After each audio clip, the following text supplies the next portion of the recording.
बीना और चंदर आजादपुर मंडी में साफ सफाई और मेहनत मजदूरी करके अपना पेट पालते थे। शादी के तकरीबन 2 साल बाद बीना गर्भवती हुई। दोनों ही पति पत्नी इस बात से बहुत खुश थे और बेसब्री से नए मेहमान के आने का इंतजार कर रहे थे, लेकिन होनी को शायद कुछ और मंजूर था। एक शाम जब दोनों काम से घर लौट रहे थे तो रास्ते में रेल पटरी क्रॉस करते वक्त चंदर का पैर पटरी में फंस गया। अरे अरे ये मेरा पैर, अरे ये क्या हो गया जी? जल्दी जल्दी पैर निकालने की कोशिश कीजिए। कोशिश तो कर रहा हूँ बीना, लेकिन ये निकल ही नहीं रहा। बीना भी उसकी मदद करने की कोशिश करती है, लेकिन उसका पैर बाहर नहीं निकल पाता। तभी उन्हें ट्रेन की आवाज आती है। जल्दी कीजिए जी, ट्रेन आ रही है। बीना, मुझे लगता है कि मेरा जाने का वक्त आ गया। तुम जाओ यहाँ से और अपना और मेरे बच्चे का ध्यान रखना। मुझे भागे को अपने बच्चे का मुंह देखे बिना ही इस दुनिया से जाना होगा। नहीं, ऐसा मत कहिए जी, मैं आपके बिना कैसे रह पाऊंगी। मैं भी आपके साथ इसी पटरी पर अपनी जान दे दूंगी। नहीं, हमारे बच्चे के लिए तुम्हें जीना होगा बीना। अब जाओ यहाँ से, तुम्हें हमारे होने वाले बच्चे की कसम। जैसे बीना पटरी से दूर जाती है तभी ट्रेन आकर विनोद को पल भर में ही काट देती है। बीना की आंखों के सामने उसके पति की मौत हो जाती है। एक ही पल में उसकी हंसती खेलती दुनिया उजड़ जाती है और वो एक विधवा बन जाती है। चंदर के जाने के बाद बीना बिल्कुल अकेली हो चुकी थी। अब वो अकेली ही मंडी जाती और मेहनत मजदूरी करती और उससे जो कमाई होती उससे अपना पेट भरने लगती है। एक दिन बीना घनश्याम को कुछ प्याज फेंकते हुए देख रही थी। अरे घनश्याम भैया, ये आप क्या कर रहे हैं? कुछ नहीं बहन, जो प्याज खराब हो गए हैं उन्हें अलग करके फेंक रहा हूँ। भैया, अगर आपको कोई प्रॉब्लम ना हो तो जो प्याज आप फेंक रहे हो वो आप मुझे दे दो, वो मुझ गरीब के काम आ जाएंगे। लेकिन बीना बहन, इन आधे सड़े गले प्याजों का आखिर तुम क्या करोगी? वो मैं आपको बाद में बताऊंगी। फिलहाल आप ये खराब प्याज मुझे दे दीजिए। ठीक है बहन, ले जाओ। वैसे भी ये मेरे किसी काम के नहीं। इसके बाद बीना उन खराब प्याजों को एक थैले में भर लेती है और शाम को अपने साथ घर ले आती है और उसमें से थोड़े ठीक प्याजों को अलग करके रख लेती है और जिनकी हालत ज्यादा ही खराब थी उन्हें अपने घर के बाहर बनी क्यारी में बो देती है। अगले दिन सुबह काम पर जाने से पहले बीना साफ छाटे हुए प्याजों को काटकर आटे में मिलाती है और साथ ही नमक, हरी मिर्च और अजवाइन डालकर उस आटे को गूंथ लेती है। खुद नाश्ता करके वो कुछ पराठे घनश्याम के लिए भी पैक करके ले जाती है। ये लो घनश्याम भैया, आपसे जो कल प्याज लेकर गई थी उनसे मैंने प्याज के पराठे बनाए हैं, जरा आप भी चख कर देखो। रोज दाल चावल खाकर आप बोर हो गए होंगे ना? बीना बहन, हम गरीबों के नसीब में तो दाल चावल और सूखी रोटी ही होती है, भला उससे भी क्या नाराज होना। अच्छा लाओ, तुम इतने प्यार से प्याज के पराठे बनाकर लाई हो तो खाकर देखता हूँ।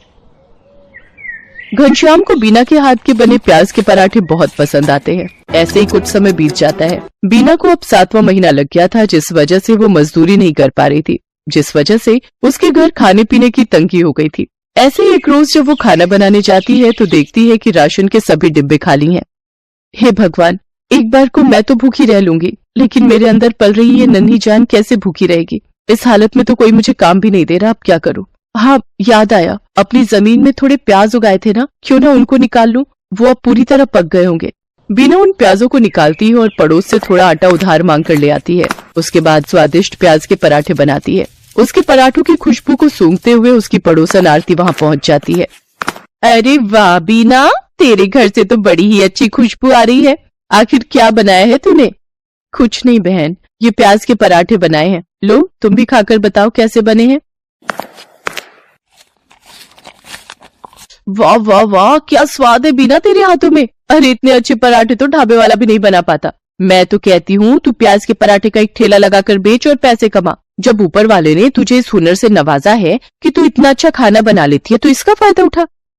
उसके बाद बीना को सही लगी और वो मदद के लिए घनश्याम के पास जाती है। घनश्याम के पास एक पुराना ठेला था जिस पर वो गलियों में जाकर प्याज बेचता था, लेकिन जब उसने मंडी में खुद की दुकान ले ली तब से वो ठेला बेकार ही खड़ा रहता था। घनश्याम वो ठेला बीना को देने के लिए तैयार हो जाता है।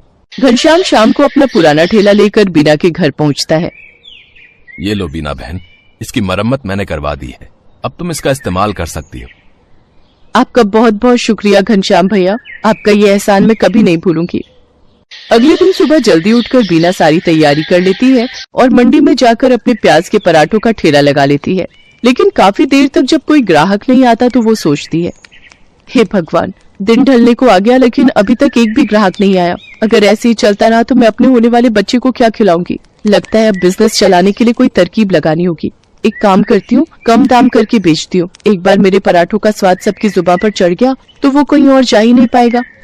इतना सोचकर बीना आधे दाम में प्याज के पराठे बेचने लगती है। कम दाम में बहुत सारे लोग बीना के पराठे खाने लगे। कुछ दिन बीना ने सबको कम दाम पर ही पराठे बेचे, लेकिन फिर जब उसके ग्राहक बढ़ गए तो उसने रेट बढ़ा दिए। लेकिन तब तक वो पूरी मंडी में प्याज के पराठों वाली के नाम से मशहूर हो चुकी थी। कुछ ही दिनों में उसकी अच्छी खासी कमाई होने लगी थी। वो भगवान के आगे हाथ जोड़कर बोलती है, हे भगवान, तेरी कृपा से और कुछ अच्छे लोगों की मदद से मेरा काम बहुत अच्छा चल पड़ा है और मैं अच्छी खासी कमाई कर लेती हूँ। बस मुझ पर ऐसी अपनी कृपा दृष्टि रखना ताकि मैं अपने बच्चे को एक अच्छी जिंदगी दे सकूं।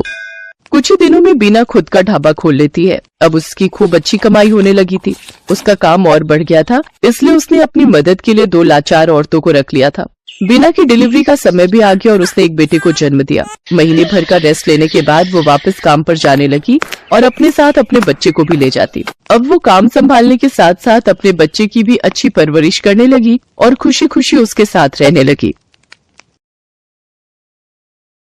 राधिका बच्चों को स्कूल से छुट्टी के वक्त घर लेकर आ रही थी, पर उसकी आंखों में आंसू थे। अब क्या करूं? बच्चों की फीस अगले 15 दिन तक नहीं भरी तो बच्चों का नाम स्कूल से काट देंगे। 6 महीने की फीस कहाँ से लाऊंगी? मुझे कुछ समझ नहीं आ रहा। मम्मी, बर्गर खाना है, बर्गर लेकर दो ना। मम्मी, मुझे भी बर्गर खाना है। भैया, बर्गर कितने का दिया? 10 रुपए का आलू टिक्की और पनीर लगाकर 15 रुपए का है। 10 रुपए वाले 2 दे दो भैया। ये बर्गर बनाना कितना आसान है, अगर इसमें सब्जियां अच्छी लगाकर दो तो। ये लो आपके बर्गर। मम्मी, मुझे पनीर वाला खाना था। भैया ये लो 5 रुपए और पनीर लगा दो। बस इतना सा टुकड़ा पनीर का, इसके 5 रुपए। ऐसे तो तुम ग्राहकों को लूट रहे हो। बहन जी, 15 रुपए में अब इतना ही पनीर मिलेगा। हमें भी तो बचत करनी होती है। अगर एक ही बर्गर पर ढेर पनीर लगा दिया तो फिर हमने दुकान चला ली, और इतना ही कम लग रहा है तो खुद घर पर क्यों नहीं बना लेते बर्गर। बर्गर वाले की ये बात राधिका के मन में घर कर गई और उसके मन में विचार आया, अगर मैं बर्गर का काम खोल लूं तो मेरे पास भी इतने पैसे हो जाएंगे कि मैं भी घर के खर्चों में हरीश की मदद कर सकूंगी। और फिर बर्गर बनाना तो बहुत ही आसान है। घर जाकर माजी और हरीश से इस बारे में बात करती हूँ। राधिका हरीश और सास से बर्गर का ठेला लगाने की बात करती है। लो, कर लो बात राधिका बहू, अब तुम भी बच्चों सी बात कर रही हो। पता है हम औरतों का घर से बाहर निकलकर काम करना कितना मुश्किल है।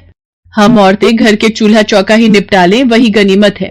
पर माँ जी, आजकल बर्गर का काम बहुत चल रहा है। अगर मैं ये कर लूं तो इससे हरीश को भी पैसों में मदद मिलेगी। मुझे 15 दिन तक बच्चों की 6 महीने की फीस जमा करनी है। हरीश की सैलरी घर के किराए और खर्च में लग जाती है। दोनों मिलकर काम करेंगे तो घर खर्च में आसानी होगी। माँ, राधिका का मन है तो मुझे लगता है हमें राधिका को काम करने से नहीं रोकना चाहिए। अब तू भी इसका साथ दे रहा है? फालतू के पैसे खराब करेगी और हाथ कुछ नहीं आएगा, देख लेना। हरीश राधिका को 2000 रुपए देता है, पर उतने में तो बस थोड़ा ही सामान आ पाता है। राधिका परेशान हो जाती है। हरीश ने जो 2000 रुपए दिए थे वो तो कम पड़ गए। अभी तो ठेले वाले को एक दिन के 200 रुपए और गैस सिलेंडर आएगा 500 का। अभी और खर्चा करना बाकी है। मुझे कुछ काम उधार उठाकर करना होगा। बर्गर का ठेला लगाने के लिए राधिका को उधार में सामान लेना पड़ा। राधिका ने बर्गर का ठेला लगाना शुरू कर दिया, पर अभी नया नया काम था तो ग्राहक कम आ रहे थे। राधिका शाम के वक्त बर्गर का ठेला लगाती थी, पर जैसा उसने सोचा था वैसा बिल्कुल भी नहीं हुआ।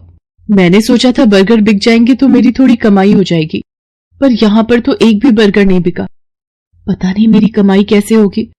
अगर कुछ दिन तक ऐसे ही चला तो माँ जी और हरीश मुझे इस काम के लिए मना कर देंगे। बहुत हिम्मत करके मैंने ये काम शुरू किया था। राधिका अभी ये सोच ही रही थी, तभी वहां एक गरीब औरत अपने 2 बच्चों के साथ आती है। दीदी, बहुत भूख लगी है, मेरे बच्चे 2 दिन से भूखे हैं। अरे, तुमने 2 दिन से कुछ नहीं खाया? रुको, मैं अभी तुम तीनों को एक एक बर्गर देती हूँ।